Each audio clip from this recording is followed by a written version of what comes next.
Le 15 août 1981, lors de la fête de l'Assomption à Concarneau, 3 frères jumeaux de 7 ans disparaissent sans laisser de traces. Loïc, Yann et Erwan Calvez jouaient près du port de pêche quand ils ont simplement disparu.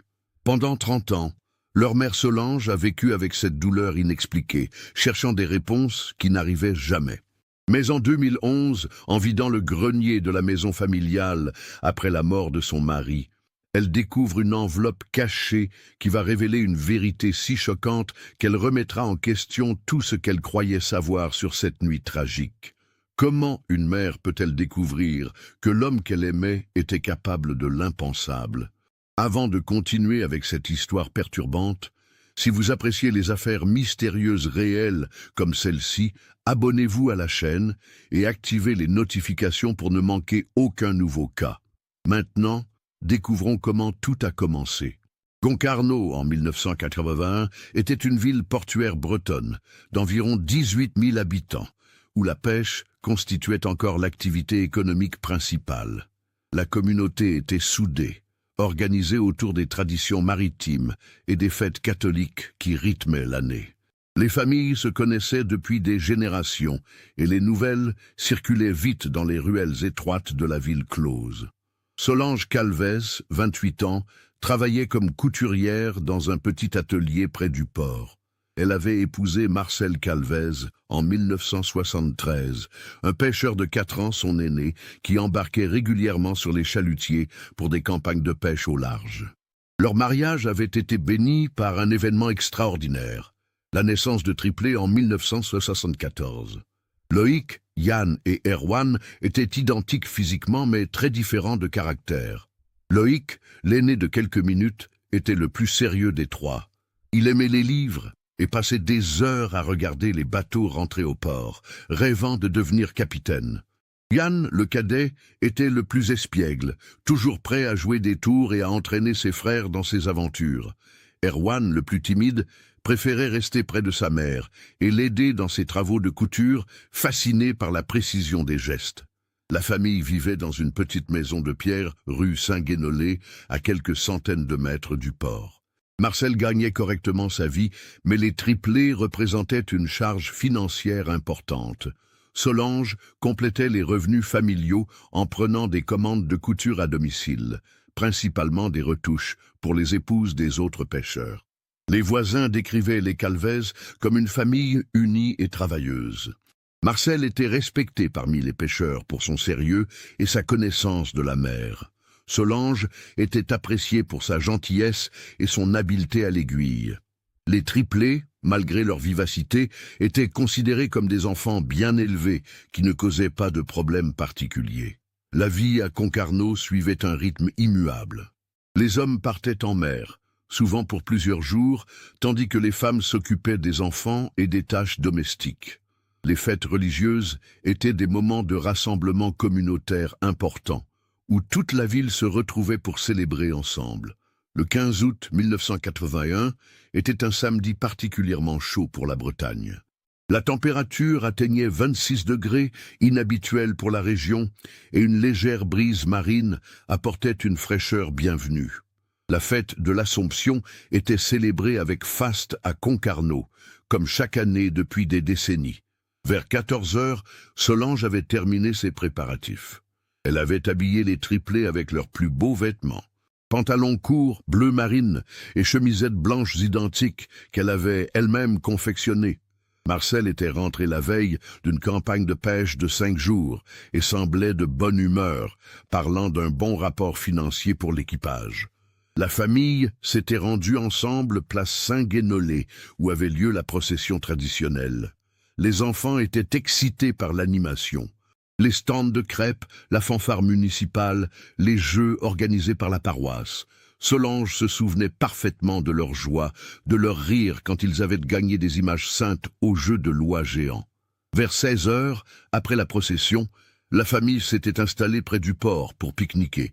Marcel avait acheté des galettes saucisses et du cidre.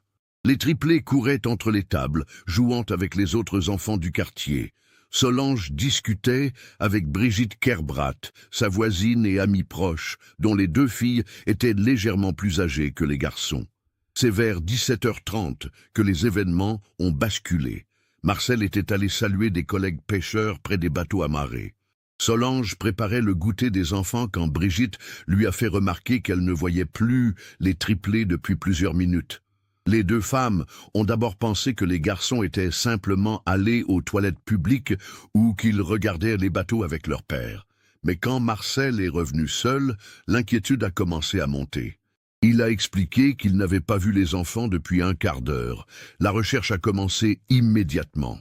Marcel et plusieurs pêcheurs ont fouillé systématiquement les quais, les ruelles adjacentes, les jardins publics. Solange et les autres mères ont interrogé tous les enfants présents. Personne n'avait vu les triplés partir, ni remarqué quoi que ce soit d'anormal. À 18h15, l'alerte officielle a été donnée. Le commissaire de police Jean-Claude Morvan, présent à la fête avec sa famille, a immédiatement organisé les recherches. Les pompiers volontaires ont été mobilisés et un appel a été lancé par haut-parleur dans toute la ville. Les derniers témoignages situaient les trois frères vers 17h15 près du bassin du port, où ils regardaient les mouettes se disputer des restes de poissons. Marie-Josée Kilivic, une marchande de glace, se souvenait de leur avoir vendu 3 esquimaux vanille-fraise vers 17h10. Elle avait trouvé étrange qu'ils aient l'argent exact, car d'habitude les enfants payaient avec des pièces de monnaie données par leurs parents. Quand la nuit est tombée, les recherches se sont intensifiées. Les plongeurs de la société de sauvetage ont exploré le bassin du port et les zones rocheuses accessibles. Les gendarmes ont établi des barrages sur toutes les routes menant hors de Concarneau. Les habitants se sont organisés en groupe pour fouiller chaque recoin de la ville. Solange se rappelait de cette nuit comme la plus longue de sa vie. Elle était restée sur place, refusant de rentrer chez elle, espérant voir apparaître ses fils à chaque instant. Marcel semblait désemparé, répétant qu'il ne comprenait pas comment les enfants avaient pu disparaître si vite dans un endroit qu'ils connaissaient par cœur. Le lendemain matin, l'inspecteur Laurent Guérin de la Gendarmerie nationale a pris en charge l'enquête. Homme d'expérience, il avait déjà traité plusieurs affaires de disparition, principalement des adultes lors de sorties en mer. Un cas impliquant 3 enfants simultanément était inhabituel et préoccupant. Les premiers interrogatoires ont été menés méthodiquement. Solange et Marcel ont été auditionnés séparément, selon la procédure standard. Leurs déclarations étaient cohérentes concernant le déroulement de l'après-midi. L'inspecteur Guérin a noté que Marcel semblait particulièrement nerveux, mais a attribué cela au stress naturel de la situation. L'hypothèse d'un accident a été rapidement écartée. Les recherches subaquatiques menées par les plongeurs de la Marine nationale, dépêchés depuis Brest, n'ont révélé aucune trace des enfants dans le port, ni dans les zones rocheuses environnantes. Les marées et les courants ne pouvaient expliquer une disparition aussi complète de 3 corps. L'enquête de voisinage a révélé des détails troublants. Plusieurs personnes avaient remarqué un homme d'âge moyen, vêtu d'un costume sombre, qui semblait observer les enfants pendant la fête. Madame Hélène Rioux, qui tenait un stand de bijoux fantaisie, se souvenait qu'il lui avait posé des questions sur les familles locales, prétextant chercher des cousins perdus de vue. Cet homme avait été vu en conversation avec Marcel vers 16h45 près du Café des Pêcheurs. Les témoins décrivaient un échange bref mais apparemment tendu. Interrogé sur ce point, Marcel a expliqué qu'il s'agissait d'un représentant en matériel de pêche qu'il ne connaissait pas personnellement et que la conversation portait sur l'achat éventuel d'équipements. L'inspecteur Guérin a tenté de retrouver cet homme mystérieux. Les recherches dans les hôtels et pensions de la région n'ont donné aucun résultat. Aucune personne correspondant à cette description n'avait été enregistrée dans un établissement local. Les contrôles aux péages et gares n'ont pas non plus permis d'identifier ce témoin potentiel. Les investigations se sont étendues au-delà de Concarneau. Les polices de Quimper, Lorient et Brest ont été alertées. Des avis de recherche avec les photos des triplés ont été diffusés dans toute la Bretagne, puis dans la France entière. Les médias nationaux ont relayé l'information, sensibilisant l'opinion publique à cette disparition inexpliquée. 3 semaines après les faits, l'enquête commençait à stagner. Malgré les nombreux témoignages recueillis et les pistes explorées, aucun élément concret ne permettait d'expliquer la disparition simultanée des 3 enfants.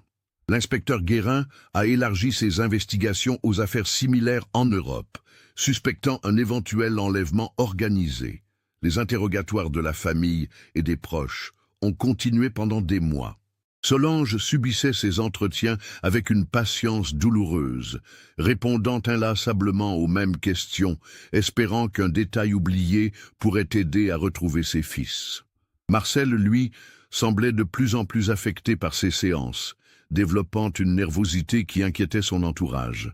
Les mois qui ont suivi la disparition des triplés ont transformé radicalement la vie de la famille Calvez. Solange, incapable de reprendre son travail de couturière, passait ses journées à attendre des nouvelles qui n'arrivaient jamais. Elle avait gardé la chambre des enfants intacte, leurs vêtements pliés dans les armoires, leurs jouets rangés exactement comme ils les avaient laissés. Marcel avait repris la mère quelques semaines après la disparition, mais ses collègues remarquaient un changement notable dans son comportement. Jean-Pierre Bozek, son compagnon de pêche depuis 15 ans, racontait qu'il était devenu silencieux et irritable, très différent de l'homme sociable qu'il avait connu. La consommation d'alcool de Marcel avait augmenté progressivement. Ce qui était auparavant un verre de vin au repas et quelques bières, le week-end, était devenu une habitude quotidienne plus préoccupante. Solange tentait de l'aider, mais il rejetait ses efforts, affirmant que l'alcool l'aidait à supporter la douleur de la perte. L'entourage familial et amical s'était mobilisé dans un premier temps. Brigitte Kerbrat venait quotidiennement prendre des nouvelles et aider aux tâches ménagères. Le père Antoine Le Goff, curé de la paroisse, rendait visite régulièrement pour apporter son soutien spirituel. Mais avec le temps, les visites s'étaient espacées et les Calvez s'étaient progressivement isolés. La communauté de Concarneau avait été profondément marquée par cette disparition. Les parents étaient devenus plus vigilants, accompagnant systématiquement leurs enfants et évitant de les laisser jouer seuls près du port. Les fêtes locales avaient perdu de leur insouciance, marquées par l'absence douloureuse des 3 petits garçons. Solange avait développé des rituels de deuil particuliers. Chaque 15 août, elle se rendait sur le lieu de la disparition pour déposer 3 bouquets de fleurs. Elle achetait des vêtements pour les triplés en imaginant leur croissance et les rangeait soigneusement dans leurs armoires. Ces gestes l'aidaient à maintenir un lien avec ses fils disparus.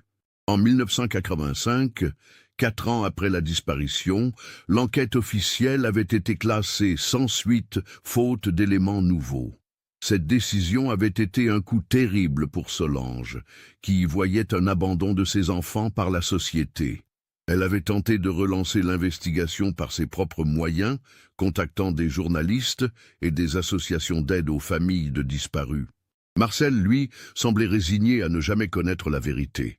Il décourageait les initiatives de sa femme, affirmant que ces démarches ne faisaient que raviver une douleur inutile.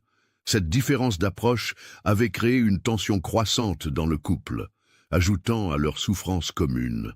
Les années 1990 avaient apporté une stabilisation relative. Marcel avait diminué sa consommation d'alcool grâce au soutien d'un groupe de parole pour les familles endeuillées. Solange avait repris partiellement son activité de couturière, travaillant à domicile pour quelques clientes fidèles. Le couple avait appris à vivre avec ce deuil inachevé, sans pour autant oublier leur fils. Les années 2000 avaient vu les Calvez vieillir prématurément. Solange, maintenant dans la cinquantaine, avait gardé l'habitude de scruter les foules, cherchant instinctivement des visages qui pourraient ressembler à ses fils devenus adultes. Elle calculait mentalement leurs âges. Ils auraient eu 28 ans en 2002, 30 ans en 2004, et elle imaginait leur vie possible. Marcel avait développé une cirrhose hépatique, conséquence de ses années d'alcoolisme. Les médecins de l'hôpital de Quimper lui avaient imposé un sevrage strict, mais les dommages étaient irréversibles. Il avait dû arrêter la pêche en 2005, ne pouvant plus supporter les efforts physiques exigés par ce métier. Le couple avait vendu la maison familiale de la rue Saint-Guénolé en 2007, les souvenirs étant devenus trop douloureux. Ils avaient emménagé dans un petit appartement rue des Écoles, plus facile à entretenir et proche des commerces. Solange avait insisté pour garder tous les affaires des triplés, les stockant dans le grenier de leur nouvelle demeure. La santé de Marcel s'était dégradée rapidement après 2008. Les hospitalisations se multipliaient et Solange passait ses journées à l'accompagner dans ses soins. Elle avait abandonné définitivement son travail de couturière pour se consacrer entièrement à son mari malade. En 2010, Marcel avait fait plusieurs séjours prolongés à l'hôpital. Lors de ces périodes, il délirait parfois, prononçant des phrases incompréhensibles que Solange attribuait à la fièvre et aux médicaments. Il mentionnait des noms qu'elle ne connaissait pas, parlait de voyages qu'ils n'avaient jamais faits ensemble. Un soir de décembre 2010, Marcel avait tenté de dire quelque chose d'important à Solange. Il avait murmuré qu'il avait des choses à lui révéler, que tout n'était pas comme elle le croyait, mais la fatigue l'avait emporté avant qu'il puisse s'expliquer davantage. Le lendemain, il était dans un état plus confus encore, et Solange avait pensé qu'il s'agissait encore de divagations liées à la maladie. Marcel Calvez était décédé le 15 février 2011, exactement 30 ans après avoir perdu ses fils. Cette coïncidence avait frappé Solange comme un signe du destin, une façon pour son mari de rejoindre les enfants disparus. Elle avait organisé des obsèques discrètes, selon la volonté de Marcel, en présence de quelques proches et anciens collègues. 3 mois après la mort de Marcel, Solange avait décidé de faire le tri dans ses affaires. Cette tâche, qu'elle avait repoussée par chagrin, était devenue nécessaire. L'appartement était trop petit pour conserver indéfiniment tous les effets personnels de son mari, et elle voulait donner ses vêtements à des associations caritatives. Un matin de mai 2011, elle s'était attaquée au grenier. Parmi les cartons stockés là, elle avait retrouvé les affaires des triplés qu'elle avait précieusement conservés. Leurs vêtements d'enfants, leurs jouets, leurs cahiers d'école. Manipuler ces objets avait réveillé des émotions qu'elle croyait apaisées. C'est en déplaçant une vieille malle de voyage que Solange avait découvert une enveloppe Kraft coincée derrière, visiblement cachée intentionnellement. L'enveloppe portait l'écriture de Marcel. Pour Solange, à n'ouvrir qu'après ma mort. Cette découverte l'avait intriguée et inquiétée simultanément. Elle avait hésité plusieurs minutes avant d'ouvrir l'enveloppe. À l'intérieur, elle avait trouvé des documents qui allaient bouleverser sa compréhension de toute sa vie. Il y avait d'abord des photographies qu'elle n'avait jamais vues. Les triplés, pris apparemment quelques jours avant leur disparition, en compagnie d'un homme qu'elle ne reconnaissait pas. Sur ces photos, Loïc, Yann et Erwan souriaient, tenant la main de cet inconnu devant ce qui semblait être une voiture. L'homme, la quarantaine, bien habillé, posait naturellement avec les enfants comme s'il les connaissait bien.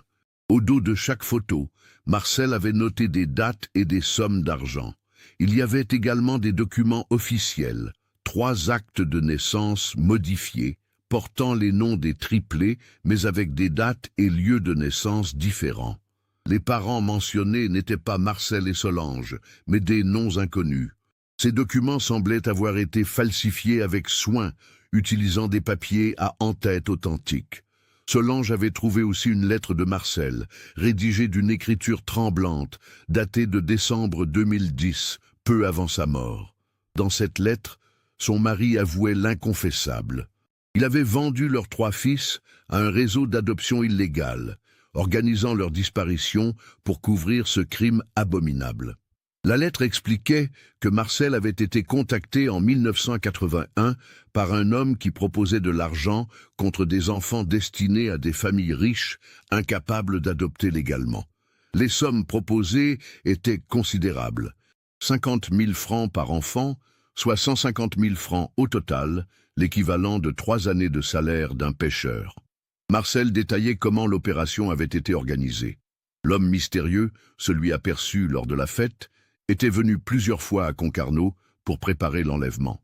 Il avait étudié les habitudes de la famille, repéré les lieux les plus propices et convaincu Marcel de participer à ce plan en lui promettant que les enfants seraient heureux dans leur nouvelle famille. Le jour de la disparition, Marcel avait discrètement emmené les triplés loin de la foule, prétextant aller voir les bateaux. Il les avait conduits à un point de rendez-vous convenu, où l'homme les attendait avec des complices. Les enfants, confiants envers leur père, avaient suivi sans résister. Marcel expliquait dans sa lettre que l'argent avait été versé par tranches, sur plusieurs mois, pour éviter les soupçons. Il avait prétendu à Solange que ses revenus de pêche étaient exceptionnels cette année-là, justifiant ainsi leur amélioration temporaire de niveau de vie. La lecture de cette lettre avait plongé Solange dans un état de choc profond. Elle avait dû s'asseoir, incapable de rester debout sous le poids de cette révélation. L'homme qu'elle avait aimé et soutenu pendant 30 ans était celui qui avait détruit leur famille. Marcel expliquait ses motivations dans la lettre. Les dettes s'accumulaient, les revenus de la pêche étaient insuffisants pour élever 3 enfants, et il voyait dans cette proposition une solution à leurs problèmes financiers. Il affirmait avoir cru que les triplés auraient une vie meilleure avec des familles aisées, se convainquant que c'était un acte d'amour déguisé. Mais la lettre révélait aussi ses remords croissants. Marcel avouait que les années qui avaient suivi avaient été un enfer de culpabilité. Il avait tenté de localiser les enfants, de contacter le réseau pour récupérer ses fils, mais ses interlocuteurs avaient disparu. L'argent reçu avait été rapidement dilapidé, et il s'était retrouvé seul avec sa faute. La lettre contenait des détails sur les nouvelles identités des triplés. D'après les informations que Marcel avait réussi à obtenir, Loïc avait été envoyé en Suisse, dans une famille de banquiers genevois. Yann était parti pour l'Allemagne, adopté par un couple de Munich. Erwan avait été placé en Belgique, dans une famille flamande fortunée. Marcel avait joint à sa lettre les dernières informations qu'il avait pu rassembler sur ses fils. Des adresses approximatives, des noms de familles adoptives, des détails sur leur nouvelle vie.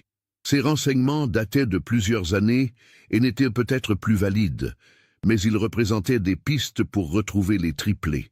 Solange avait passé plusieurs heures à relire cette lettre, cherchant à comprendre comment l'homme qu'elle avait partagé sa vie avait pu commettre un tel acte. Elle se remémorait les années de recherche, les nuits blanches, les espoirs déçus, et réalisait que Marcel avait joué la comédie pendant 3 décennies. Elle se souvenait maintenant de détails qui prenaient un sens nouveau. La nervosité de Marcel pendant les interrogatoires, son découragement face à ses initiatives pour relancer l'enquête, ses réticences à parler de la disparition, tous ces signaux qu'elle avait attribués à la douleur d'un père endeuillé étaient en réalité les manifestations de sa culpabilité. Les semaines qui ont suivi cette découverte ont été les plus difficiles de la vie de Solange. Elle oscillait entre une rage immense contre Marcel et une douleur renouvelée pour ses fils. La perspective qu'il soit toujours vivant, quelque part en Europe, lui redonnait espoir tout en ravivant sa souffrance. Elle avait d'abord envisagé de contacter immédiatement la police pour rouvrir l'enquête, mais la réflexion l'avait rendue prudente. Marcel était mort. Les preuves étaient fragiles, et elle craignait que ces révélations ne compromettent ses chances de retrouver les triplés vivants. Solange avait décidé de mener sa propre investigation. Elle avait commencé par vérifier les informations contenues dans la lettre de Marcel. Les adresses mentionnées existaient bien, et elle avait pu confirmer par téléphone que les familles adoptives mentionnées étaient réelles et fortunées. Elle avait contacté une détective privée spécialisée dans les recherches de personnes disparues. Madame Claire Dubois, basée à Rennes, avait accepté de l'aider bénévolement après avoir été émue par son histoire. Ensemble, elles avaient élaboré une stratégie pour retrouver les triplés sans alerter les autorités. Les premières recherches avaient donné des résultats encourageants. La famille suisse mentionnée pour Loïc avait effectivement adopté un enfant français en 1981. Les registres d'état civil confirmaient l'existence d'un garçon correspondant à l'âge des triplés. Mais obtenir des informations plus précises nécessitait des démarches officielles. Solange avait alors pris la décision de contacter directement les familles adoptives. Elle avait écrit des lettres prudentes, expliquant qu'elle recherchait des enfants disparus et demandant une simple confirmation de leur bien-être. Ces courriers avaient été envoyés sans mentionner les circonstances réelles de la disparition. La réponse était arrivée d'Allemagne en premier. La famille de Munich confirmait avoir adopté un garçon français en 1981 par l'intermédiaire d'une agence d'adoption privée. L'enfant, désormais adulte, était devenu ingénieur et avait fondé sa propre famille. Ils acceptaient un contact indirect par l'intermédiaire d'un avocat. Les mois suivants avaient été consacrés aux démarches pour établir le contact avec les triplés. Solange avait dû faire appel à des avocats spécialisés dans les adoptions internationales, engageant des frais considérables avec ses maigres économies. La famille belge avait également répondu positivement. Erwan, devenu Eric dans sa nouvelle famille, était maintenant professeur de langue à Anvers. Il avait appris par ses parents adoptifs qu'il était né en France, mais ignorait les circonstances de son adoption. La nouvelle qu'il avait une mère biologique vivante l'avait profondément troublé. Loïc, en Suisse, avait été le plus difficile à contacter. Sa famille adoptive, très protectrice, avait d'abord refusé tout contact. Il avait fallu l'intervention d'un avocat spécialisé pour expliquer la situation. Finalement, ils avaient accepté de transmettre les coordonnées de Solange à leur fils adoptif, le laissant libre de décider. Le premier contact téléphonique avec Yann, en Allemagne, avait été déchirant. Sa voix d'adulte portait encore les intonations de l'enfant qu'elle avait connu. Il parlait français avec un accent allemand, mais se souvenait de quelques mots bretons que Solange lui avait appris. Cette conversation avait duré 3 heures, mélange de larmes et d'émotions retrouvées. Yann lui avait expliqué qu'il avait grandi dans une famille aimante, fait des études d'ingénieur, et qu'il était marié avec 2 enfants. Il avait toujours su qu'il était adopté, mais ses parents adoptifs lui avaient raconté qu'il était orphelin. Découvrir que sa mère biologique l'avait cherché pendant 30 ans l'avait bouleversé. Erwan avait également accepté le contact, mais avec plus de réticence. Il avait développé une vie sociale et professionnelle en Belgique et craignait que ces révélations ne bouleversent son équilibre familial. Il avait accepté un échange de lettres et de photos, mais refusait pour l'instant une rencontre physique. Loïc s'était montré le plus prudent. Il avait accepté un unique appel téléphonique, au cours duquel il avait expliqué qu'il préférait ne pas approfondir cette relation. Il avait une vision heureuse de son enfance suisse et ne souhaitait pas la remettre en question. Il avait demandé à Solange de respecter sa décision. Face à ces contacts établis, Solange avait finalement décidé de révéler la vérité aux autorités. Elle avait contacté l'inspecteur Laurent Guérin, maintenant à la retraite, qui avait accepté de l'accompagner dans ses démarches. L'ancien enquêteur avait été choqué par les révélations, mais aussi soulagé de comprendre enfin ce qui s'était passé 30 ans plus tôt. Le dossier avait été rouvert officiellement en octobre 2011. Les nouvelles technologies permettaient désormais des investigations impossibles en 1981. Les documents trouvés par Solange avaient été expertisés et authentifiés. L'écriture de Marcel avait été confirmée par comparaison avec d'anciens documents administratifs. L'enquête internationale avait été lancée avec la coopération d'Europol. Les autorités suisses, allemandes et belges avaient été saisies pour vérifier les adoptions suspectes. Les agences d'adoption privées mentionnées dans les documents avaient été identifiées, bien que la plupart aient cessé leurs activités depuis longtemps. Les investigations avaient révélé l'existence d'un vaste réseau d'adoption illégale qui avait opéré dans les années 1980. Marcel n'était pas le seul parent à avoir vendu ses enfants. Des dizaines de cas similaires avaient été découverts à travers l'Europe, impliquant des centaines d'enfants. Cependant, les poursuites judiciaires se heurtaient à de nombreux obstacles. Marcel était décédé, les principaux organisateurs du réseau étaient introuvables ou morts, et les familles adoptives étaient de bonne foi. La plupart avaient payé des sommes importantes aux agences, croyant adopter légalement des orphelins. Solange avait témoigné devant les tribunaux de Quimper et de Paris. Son récit avait ému les magistrats, mais la complexité juridique du dossier rendait difficile l'établissement des responsabilités. La prescription était acquise pour de nombreux délits et les preuves restaient insuffisantes pour des poursuites pénales. Les mois qui avaient suivi la réouverture de l'enquête avaient été éprouvants pour toute la famille reconstituée. Yann avait décidé de se rendre à Concarneau pour rencontrer sa mère biologique. Cette première retrouvaille, en décembre 2011, avait été un moment d'émotion intense. Solange avait retrouvé dans Yann des traits physiques familiers, mais aussi une personnalité forgée par 30 ans de vie allemande. Il parlait de sa carrière d'ingénieur, de sa femme Petra et de leurs 2 enfants, Anna et Klaus. Il avait apporté des photos de sa famille, permettant à Solange de découvrir ses petits-enfants. Yann avait exprimé des sentiments mélangés concernant Marcel. Il comprenait la difficulté économique qui avait poussé son père biologique à cet acte, mais ne pouvait pardonner la tromperie qui avait suivi. Il avait demandé à visiter la tombe de Marcel, moment particulièrement douloureux où 30 ans de colère et de questions avaient trouvé leur expression. La rencontre avec Erwan avait eu lieu quelques mois plus tard, en Belgique. Solange s'était rendue à Anvers, accompagnée de Brigitte Kerbrath, qui avait insisté pour la soutenir dans cette épreuve. Eric, comme il se faisait appeler, ressemblait physiquement beaucoup à Marcel au même âge. Erwan Eric avait construit sa vie autour de sa passion pour les langues. Il parlait couramment 6 langues et enseignait dans une école internationale. Il avait épousé une collègue néerlandaise et ils avaient une fille de 8 ans. Sa réaction face aux révélations avait été plus mesurée que celle de Yann, mais tout aussi profonde. Loïc avait maintenu sa position de distance. Il avait accepté un unique voyage à Concarneau, en juin 2012, mais cette rencontre s'était révélée tendue. Devenu directeur financier d'une banque genevoise, il menait une vie très structurée et craignait que ces bouleversements n'affectent sa stabilité professionnelle et familiale. Loïc avait exprimé sa gratitude envers sa famille adoptive suisse qui lui avait offert une excellente éducation et de nombreuses opportunités.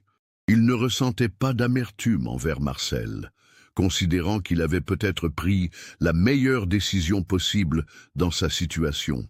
Cette attitude avait blessé Solange, qui espérait plus d'émotion de la part de son fils aîné. Malgré les difficultés, Solange avait réussi à établir des relations durables avec 2 de ses 3 fils. Yann venait la voir à Concarneau 2 fois par an, souvent accompagné de sa famille. Ces visites étaient devenues des moments de bonheur intense pour Solange, qui découvrait le plaisir d'être grand-mère. Erwan maintenait un contact régulier par téléphone et courrier électronique. Il avait appris le breton grâce à des cours par correspondance, voulant renouer avec ses origines culturelles. Sa fille, Morgane, montrait une curiosité touchante pour la Bretagne et réclamait des histoires sur la vie de pêcheur de son grand-père biologique. Solange avait dû apprendre à accepter la distance maintenue par Loïc. Il envoyait une carte de vœux chaque année et quelques photos de ses enfants, mais refusait toute rencontre supplémentaire. Cette situation la peinait, mais elle respectait son choix, comprenant que chacun gérait différemment cette révélation tardive. La découverte de la vérité avait également transformé le regard de la communauté de Concarneau sur cette affaire. Certains habitants exprimaient leur compréhension face aux difficultés économiques de Marcel, tandis que d'autres condamnaient fermement son acte. Ces réactions diverses reflétaient la complexité morale de la situation. Brigitte Kerbrath était restée le soutien principal de Solange tout au long de cette épreuve. Elle l'accompagnait dans ses voyages pour rencontrer les triplés et l'aidait à gérer les aspects pratiques de ses retrouvailles. Leur amitié, née dans la tragédie, s'était renforcée à travers ces nouvelles épreuves. Le père Antoine Le Goff, maintenant âgé de 80 ans, continuait à rendre visite à Solange. Il l'aidait à comprendre les motivations de Marcel dans une perspective spirituelle, évoquant le pardon et la rédemption. Ces conversations apportaient un réconfort à Solange, qui luttait contre l'amertume. L'histoire des triplés de Concarneau avait attiré l'attention des médias nationaux en 2012. Plusieurs journaux avaient relaté cette affaire exceptionnelle, soulevant des questions sur les adoptions illégales des années 1980. Solange avait accepté quelques interviews, espérant sensibiliser l'opinion publique à ces pratiques. Un documentaire télévisé avait été consacré à cette affaire, diffusé sur France 3 Bretagne. Yann et Erwan avaient accepté de témoigner, racontant leur expérience d'enfants adoptés qui découvrent la vérité sur leurs origines. Ce programme avait eu un fort impact, générant de nombreux témoignages de situations similaires. L'association Enfants disparus avait pris contact avec Solange pour qu'elle devienne ambassadrice de leur cause. Son témoignage aidait d'autres familles confrontées à des disparitions mystérieuses. Elle participait à des conférences expliquant l'importance de ne jamais abandonner les recherches. Cette médiatisation avait eu des conséquences inattendues. Plusieurs personnes adoptées dans les années 1980 avaient contacté Solange, pensant être peut-être victimes du même réseau. Des enquêtes complémentaires avaient été ouvertes, révélant l'ampleur probable de ce trafic d'enfants. 5 ans après la découverte de la vérité, Solange avait développé une vision nuancée de la justice. L'impossibilité de poursuivre les responsables l'avait initialement frustrée, mais elle avait fini par comprendre que la vraie réparation venait de ses retrouvailles avec Yann et Erwan. Elle avait pardonné à Marcel, non pas pour excuser son acte, mais pour se libérer de la colère qui l'empoisonnait. Cette démarche de pardon avait été longue et difficile, nécessitant l'aide d'un psychologue spécialisé dans les traumatismes familiaux. Elle comprenait maintenant que Marcel avait probablement souffert autant qu'elle de sa décision. Les autorités européennes avaient renforcé les contrôles sur les adoptions internationales suite à cette affaire et à d'autres similaires. De nouveaux protocoles avaient été mis en place pour vérifier l'origine des enfants et s'assurer de la légalité des procédures. Cette évolution représentait un progrès concret né de leur tragédie. Solange avait également réfléchi aux motivations profondes de Marcel. La pauvreté, le stress financier, la pression sociale pour subvenir aux besoins de 3 enfants simultanément avaient créé une situation désespérée. Sans excuser son acte, elle comprenait le mécanisme qui l'avait conduit à cette décision extrême. Aujourd'hui, Solange Calvez vit paisiblement à Concarneau, entourée de l'affection de ses fils retrouvés et de ses petits-enfants. À 70 ans, elle a appris que l'amour familial peut survivre aux pires épreuves et que la vérité, même tardive, permet toujours une forme de guérison. Yann lui rend visite 4 fois par an avec sa famille et leurs liens se renforcent à chaque rencontre. Erwan échange quotidiennement avec elle par Internet, partageant les progrès scolaires de sa fille Morgane. Même Loïc a finalement accepté de reprendre un contact plus régulier, envoyant des nouvelles de ses enfants. L'affaire des triplés de Concarneau est devenue un cas d'école pour les enquêteurs spécialisés dans les disparitions d'enfants. Elle illustre comment des crimes apparemment parfaits peuvent être élucidés des décennies plus tard, grâce à la détermination des familles et au progrès technologique. Cette histoire nous montre comment les secrets de famille les plus terribles peuvent être révélés par le hasard, et comment la vérité, même douloureuse, reste préférable à l'incertitude. Elle soulève aussi des questions sur les limites de la pauvreté et les choix impossibles qu'elle peut imposer aux parents. Qu'est-ce que vous pensez de cette histoire? Aviez-vous deviné la vérité avant la révélation? Les indices étaient-ils suffisamment subtils pour maintenir le suspense? Partagez vos réflexions dans les commentaires. Si vous avez apprécié cette enquête approfondie, n'oubliez pas de vous abonner à la chaîne et d'activer les notifications. Mettez un pouce bleu si cette histoire vous a marqué et partagez-la avec quelqu'un qui s'intéresse aussi à ce type d'affaires complexes.